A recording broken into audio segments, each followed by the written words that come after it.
Channel आओ करो तैयारी में आप सभी लोगों का बहुत बहुत स्वागत है। जैसा कि आप लोग को पता है, हम एनसीईआरटी की सीरीज चला रहे हैं, जिसमें आज हम स्टार्ट करने वाले हैं 9th चैप्टर खुशहाल गांव और समृद्ध शहर। इसके ऊपर के चैप्टर्स 1 to 8 तक जिन लोगों ने वीडियोज़ नहीं देखा है वो डिस्क्रिप्शन में दिए गए नीचे लिंक से देख सकते हैं। तो चलिए हम स्टार्ट करते हैं। तो चैप्टर 9 खुशहाल गांव और समृद्ध शहर। लोहार की दुकान पर प्रभाकर एक लड़का है जो लोहार की दुकान पे जाएगा। प्रभाकर लोहारों को काम करते देख रहा था। एक छोटी सी बेंच पर कुल्हाड़ी और हंसिया जैसे कुछ औजार बेचने के लिए रखे थे। दूसरी ओर भट्ठी जल रही थी। औजार बनने के लिए 2 लोग लोहे की एक छड़ को गर्म कर उसे पीट रहे थे। प्रभाकर को ये सब बड़ा मज़ेदार लग रहा था। लोहे के औजार और खेती। लोहे का प्रयोग आज एक आम बात है। लोहे की चीज़ें हमारे रोज़मर्रा की ज़िंदगी का हिस्सा बन गई हैं। इस उपमहाद्वीप में लोहे का प्रयोग लगभग 3000 साल पहले शुरू हुआ। महापाषाण कब्रों में लोहे के औजार और हथियार बड़ी संख्या में मिले हैं। इसके बारे में तुम अध्याय 5 में पढ़ चुके हो। हमने देखा है कि वहाँ पे वो लोग इन सारी चीज़ों को रख करके भी दफनाते थे।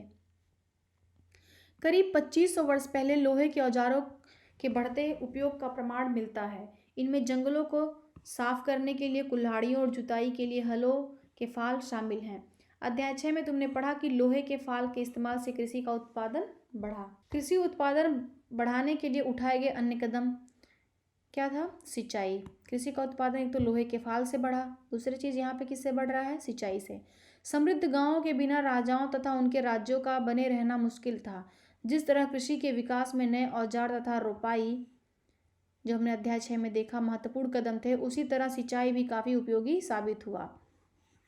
इस समय सिंचाई के लिए नहरें, कुएं, तालाब तथा कृत्रिम जलाशय बनाए गए थे। अगर सिंचाई नहीं होती, उत्पादन नहीं बढ़ता, तो ये जो बड़े बड़े राज्य बने ये संभव नहीं हो पाते। इस चार्ट में तुम्हें सिंचाई से आए परिवर्तन दिखाए गए हैं। खाली स्थानों से सही वाक्यों को भरो। लोगों द्वारा परिश्रम किया गया, किसानों को लाभ मिला क्योंकि अब उत्पादन की अनिश्चितता घटी। कर अदा करने के लिए किसानों को उत्पादन बढ़ाना था। राजाओं ने सिंचाई की योजना बनाई और धन खर्च किया। ये जो सारे पॉइंट्स दिए गए हैं, इन पॉइंट्स को, ये जो खाली पॉइंट्स है वो उसमें भरना है। जैसे पहला पॉइंट क्या है? राजा को सेना, महल और किले बनवाने के लिए धन चाहिए। वे किसानों से कर लेते थे। जो किसानों से कर लेंगे तो कर अदा करने के लिए किसानों को क्या करना था? उत्पादन बढ़ाना था। यह सिंचाई से ही संभव था, सिंचाई से ही उत्पादन बढ़ता था। तो राजाओं ने सिंचाई की योजना बनाई और धन खर्च किया। इससे क्या हुआ? लोगों द्वारा परिश्रम किया गया, उसके बाद से कृषि उत्पादन बढ़ा और राजस्व भी बढ़ा। गांव में कौन कौन रहते थे? इस उपमहाद्वीप के दक्षिणी तथा उत्तरी हिस्सों के अधिकांश गांवों में कम से कम 3 तरह के लोग रहते थे। तमिल क्षेत्र के बड़े भूस्वामियों को क्या कहा जाता था? वेलल्ला। क्वेश्चन में पूछा जाता है वेलल्ला। तो वेलल्ला कौन थे? ये तमिल क्षेत्र में जो बड़े बड़े भूस्वामी थे उन्हें ही वेलल्ला कहा जाता था। साधारण हलवाहों को उड़वार और भूमिहीन मजदूर दास, कैडिसियार और आदिमई कहलाते थे। जो बड़े भूस्वामी थे उन्हें वेलल्ला कहा जाता था और जो साधारण हलवार थे उन्हें उड़वार कहा जाता था और जो भूमिहीन मजदूर थे, दास थे, उन्हें कैडिसियार कहा जाता था और अदमई कहा जाता था। देश के उत्तरी हिस्से में गांव का प्रधान व्यक्ति ग्राम भोजक कहलाता था। जो गांव का प्रधान था उसको ग्राम भोजक कहा जाता था। अक्सर एक ही परिवार के लोग इस पर कई पीढ़ियों तक बने रहते थे, यानी कि यह पद आनुवंशिक था। ग्राम प्रधान का पद क्या हो गया था? आनुवंशिक था। ग्राम भोजक के पद पर आमतौर पर गांव का सबसे बड़ा भूस्वामी होता था। साधारणतः इनकी जमीन पर इनके दास और मजदूर काम करते थे। इसके अतिरिक्त प्रभावशाली होने के कारण प्रायः राजा भी कर वसूलने का काम इन्हें ही सौंप देते थे। यह न्यायाधीश और कभी कभी पुलिस का भी काम करते थे। ग्राम भोजकों के अलावा अन्यत्र स्वतंत्र कृषक भी होते थे जिन्हें गृहपति कहा जाता। तो गृहपति कौन थे? स्वतंत्र कृषक थे। सब इंपॉर्टेंट पॉइंट है, आप लोग नोट डाउन कर लीजिएगा। गृहपति क्या थे? ये स्वतंत्र कृषक थे। इनमें ज़्यादातर छोटे किसान ही होते थे। इसके अतिरिक्त कुछ ऐसे स्त्री पुरुष थे जिनके पास अपनी जमीन नहीं होती थी। इनमें दास, कर्मकार आते थे। जो दास और कर्मकार होते थे इनके पास अपनी जमीन नहीं होती थी, जिन्हें दूसरों की जमीन पर काम करके अपनी आजीविका चलानी पड़ती थी। अधिकांश गांव में लोहार, कुम्हार, बढ़ई, बुनकर जैसे कुछ शिल्पकार भी होते थे। प्राचीनतम तमिल रचनाएं क्या हैं? तमिल की प्राचीनतम रचनाओं को संगम साहित्य कहते हैं। संगम साहित्य क्या है? तमिल की ये प्राचीनतम रचनाएं हैं। इनकी रचना करीब 2300 साल पहले की गई थी। इन्हें संगम इसलिए कहा जाता है क्योंकि मदुरै के कवियों के सम्मेलनों में इनका संकलन किया गया था। इनका संकलन कहाँ पे किया गया था? मदुरै में। इंपॉर्टेंट पॉइंट है। गांव में रहने वाले लोगों के जिन तमिल नामों का उल्लेख यहाँ किया गया है वे संगम साहित्य में पाए गए हैं। नगर क्या कहती हैं कहानियाँ, यात्रा विवरण, मूर्तिकला और पुरातत्व। तुमने जातकों के बारे में सुना होगा। ये वो कहानियाँ हैं जो आम लोगों में प्रचलित थीं। बौद्ध भिक्षुओं ने इनका संकलन किया था। यहाँ एक जातक कथा दी गई है जिसमें यह बताया गया है कि एक निर्धन किस तरह धीरे धीरे धनी बन जाता है। एक शहर में एक गरीब युवक रहता था। उसके पास एक मरे चूहे के अलावा कुछ नहीं था। उसने उस चूहे के एक सिक्के में एक भोजनालय वाले की बिल्ली के लिए बेच दिया। फिर एक दिन बड़ी जोर की आंधी आई। राजा का बगीचा टूटी टहनियों और पत्तों से भर गया। उसका माली इसे साफ करने के बाद से परेशान हो उठा। युवक ने माली से कहा कि अगर लकड़ियाँ और पत्ते उसे मिल जाएं तो वह बगीचे की सफाई कर सकता है। माली तुरंत मान गया। युवक ने पास खेल रहे बच्चे को यह कहकर इकट्ठा कर लिया कि यदि प्रत्येक टहनी और पत्ते के बदले उन्हें एक एक मिठाई मिलेगी। देखते ही देखते उन्होंने बगीचे की एक एक तिनका चुनकर गेट के पास इकट्ठा कर दिया। तभी उधर से राजा का कुम्हार बर्तनों को पकाने के लिए ईंधन की तलाश में गुजरा। उसने पूरे ढेर को क्या किया? खरीद लिया। इस तरह युवक के पास कुछ और पैसे हो गए। अब उसने एक और योजना बनाई। एक बड़े बर्तन में पानी भरकर वह नगर के द्वार पर गया और वहाँ उसने घास काटने वाले 500 लोगों को पानी पिलाया। खुश होकर उन लोगों ने कहा, तुमने हमारे लिए इतना अच्छा काम किया, बताओ हम तुम्हारे लिए क्या कर सकते हैं। उसने कहा, मैं आपको यह तब बताऊंगा जब मुझे आपकी सहायता की ज़रूरत होगी। उसके बाद उसने एक व्यापारी से दोस्ती की। एक दिन उस व्यापारी ने बताया कि कल घोड़ों का व्यापारी 500 घोड़ों के साथ शहर में आ रहा है। यह सुनकर उस युवक ने उन घास काटने वालों के पास जाकर कहा, कृपया तुम सब एक एक घास का गट्ठर मुझे दो और अपनी घास तब तक मत बेचो जब तक मेरी न बिक जाए। उन्होंने उसे घास के 500 गट्ठर दे दिए। जब घोड़े के व्यापारी को कहीं भी घास ना मिली तो उसने इस युवक की घास 1000 सिक्के में खरीद ली। इस कहानी में आए व्यक्तियों के व्यापारियों की सूची बनाओ। प्रत्येक के लिए तय करो कि वे शहरों में, गांव में या फिर शहर तथा गांव दोनों में रहते थे। घोड़ों तथा व्यापारी शहर में क्यों आया होगा? क्या महिलाएं कहानी में बताए व्यवसायों को अपना सकती थीं? इसके उत्तर के कारण भी आपको बताना है। तो आप एक बार फिर से पढ़िए, ध्यान से बताइए कहानी में क्या है। प्राचीन नगरों के जीवन के बारे में हमें कुछ अन्य स्रोतों से भी पता चल सकता है। शहरों, गांव या फिर जंगलों के जीवन से जुड़ी घटनाओं को मूर्तिकार कलात्मक ढंग से उकेरते थे। इन मूर्तियों को ऐसी इमारतों की रेलिंग, खंभों या प्रवेश द्वार पर सजाया जाता था जहां लोग आते थे। अध्याय 6 में वर्णित अनेक शहर महाजनपदों की राजधानी थे। जैसा कि तुमने पढ़ा, इनमें से कुछ शहर परकोटों से घिरे होते थे। जैसा कि तुम ऊपर के चित्रों के देख रहे हो, अनेक शहरों में वलय कूप मिले हैं। ये वलय कूप घुसलखाने, नाली या कूड़ेदान के लिए प्रयुक्त होते थे। प्रायः यह वलय कूप लोगों के घरों में होते थे। देखिए, यह है वलय कूप। दिल्ली में मिला वलय कूप हड़प्पा की जल निकास व्यवस्था से कैसे भिन्न है। महलों, बाजारों या आम घरों के अवशेष बहुत कम मिले हैं। संभवतः लकड़ी, मिट्टी व कच्ची ईंट या छप्पर से बने होने के कारण ये ज़्यादा समय तक टिक न पाए हों। भविष्य में पुरातत्वविद इनकी खोज कर सकते हैं। प्राचीन शहरों के बारे में वहां गए नाविकों तथा यात्रियों के विवरणों द्वारा भी पता चलता है। ऐसा ही एक विस्तृत विवरण किसी अज्ञात यूनानी नाविक का है। जिन जिन पत्तनों पर वह गया उन सभी के बारे में उसने लिखा। मानचित्र 7 में भरूच ढूंढो। अब उसके द्वारा दिए गए वर्णन को पढ़ो।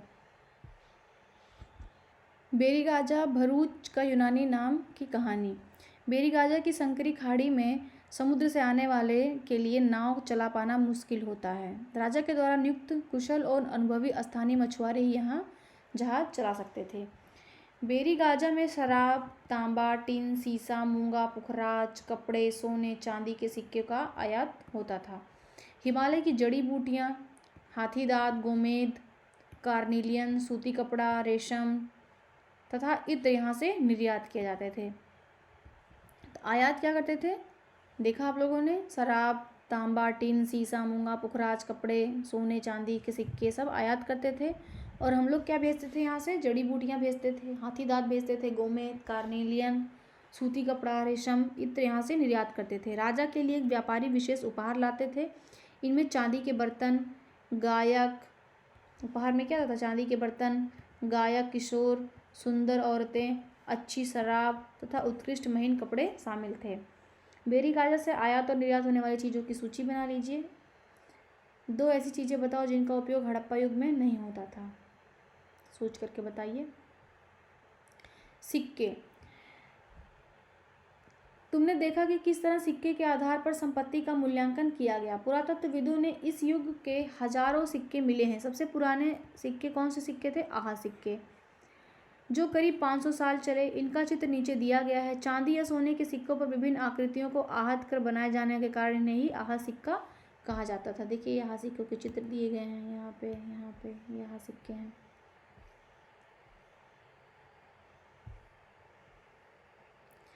विनिमय के अन्य साधन भी थे।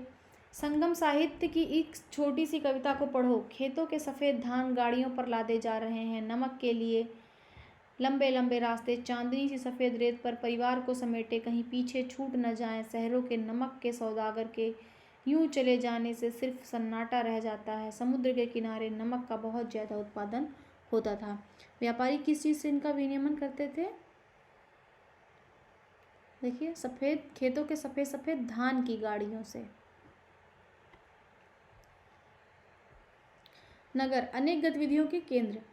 अक्सर नगर कई कारणों से महत्वपूर्ण हो जाते थे। उदाहरण के लिए मथुरा, हमने ऊपर देखा मथुरा को।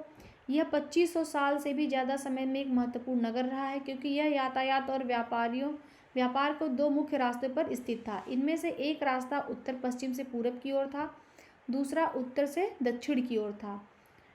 शहर के चारों ओर किलेबंदी थी। इसमें अनेक मंदिर थे। आसपास के किसान पशुपालक शहर में रहने वाले लोगों के लिए भोजन जुटाते थे। मथुरा बेहतरीन मूर्तियों का केंद्र बनाने का केंद्र था। मथुरा में क्या होता था? बेहतरीन मूर्तियाँ बनती थीं। लगभग 2000 साल पहले मथुरा कुषाणों की दूसरी राजधानी बनी। कुषाणों की दूसरी राजधानी मथुरा कब बनी? 2000 साल पहले बनी। इसके बारे में तुम अगले अध्याय में पढ़ोगे। मथुरा एक धार्मिक केंद्र भी रहा है।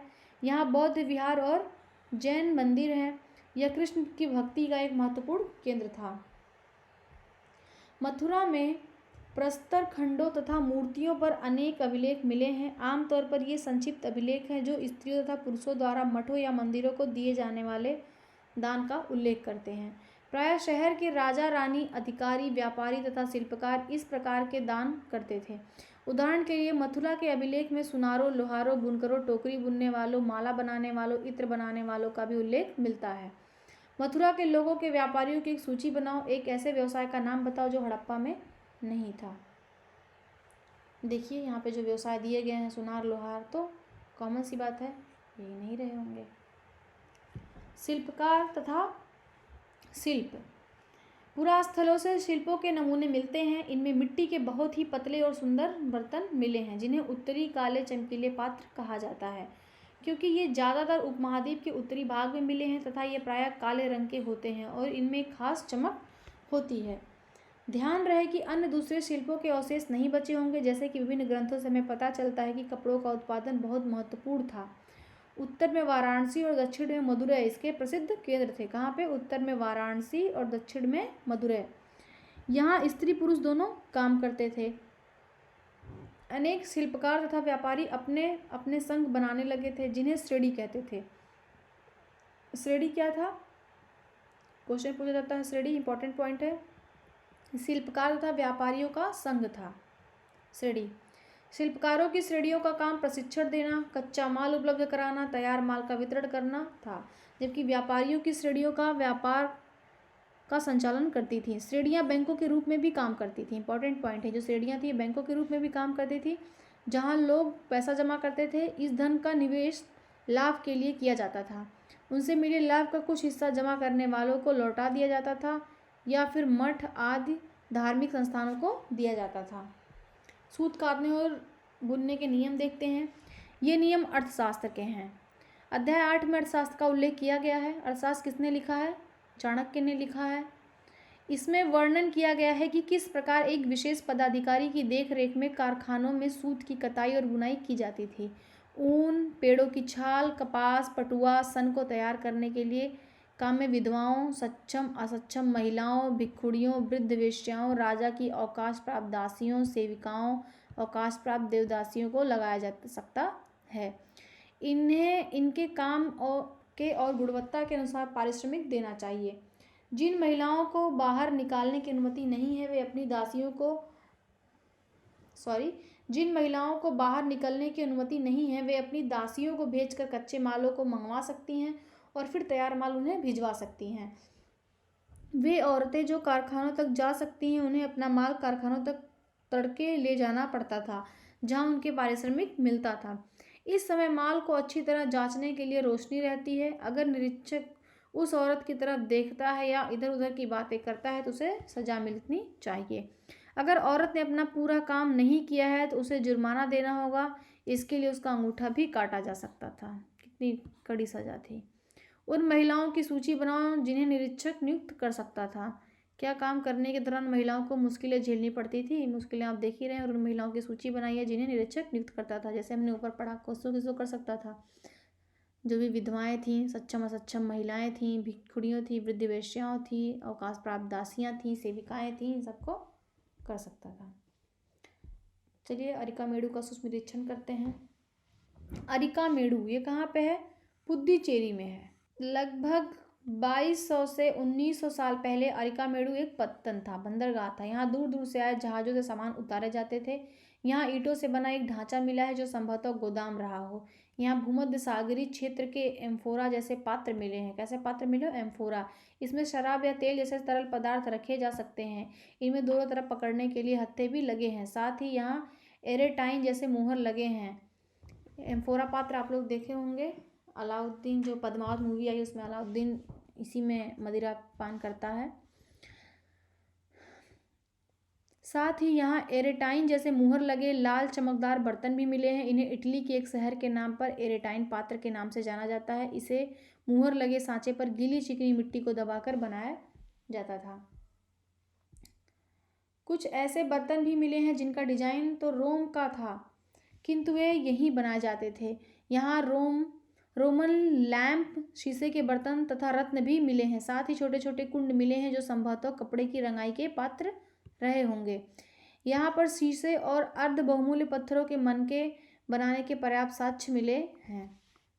रोम के साथ संबंध दर्शाने वाले साक्ष्य की सूची बनाइए।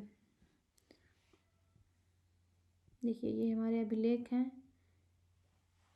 ये अभिलेखित मिट्टी के बर्तन, कई बर्तनों पर क्या है? ब्राह्मी लिपि में अभिलेख मिला है। प्रारंभ में तमिल भाषा के इसी लिपि का प्रयोग किया जाता था, इसलिए इन्हें तमिल ब्राह्मी लिपि कहा जाता है।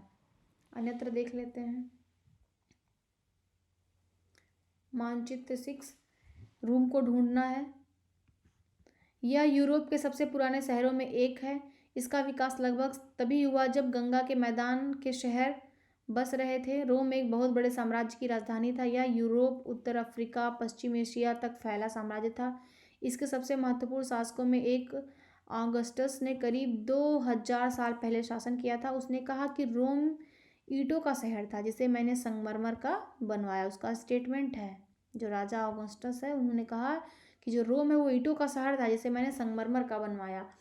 ऑगस्टस और उसके बाद के शासकों ने कई मंदिर तथा महल भी बनवाए। ऑगस्टस ने बड़े बड़े रंगमंडल, जिसको एम्फी थिएटर बनवाया। इसे चारों तरफ दर्शकों के बैठने की सीढ़ीनुमा व्यवस्था होती थी। यहाँ लोग विभिन्न प्रकार के कार्यक्रम देख सकते थे। उन्हें स्नान भी करवाए। स्नानागार भी बनवाया जहाँ स्त्री तथा पुरुषों के लिए अलग अलग समय निर्धारित होते थे। यहाँ लोग एक दूसरे से मिलते थे, आराम करते थे। बड़े बड़े जलवाही सेतु, जिसको एक्वाडक्ट के जरिए शहर के स्नानगारों, फव्वारों तथा गुसलखानों के लिए पानी लाया जाता था। ये सारी चीज़ें वहाँ के राजा ने बनवाया। ये बड़े खुले रंगमंडल, जिसको एम्फी थिएटर और जलवाही हेतु इतने दिनों तक कैसे बचे रहे? सोचिए कैसे बचे रहे।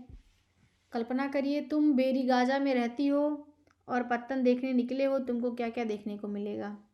सोचिए, किसी पत्तन देखने जाएंगे तो आप किन किन चीज़ों को देख सकते हैं। उपयोगी शब्द है लोहा, गांव, सिंचाई, संगम, नगर, वलय, कूप, पत्तन, श्रेणी। तो अब हम मिलेंगे आपसे अपने नेक्स्ट वीडियो में। अगर आपको वीडियो पसंद आ रहा है तो हमारे चैनल को लाइक करें, शेयर करें और सब्सक्राइब करें।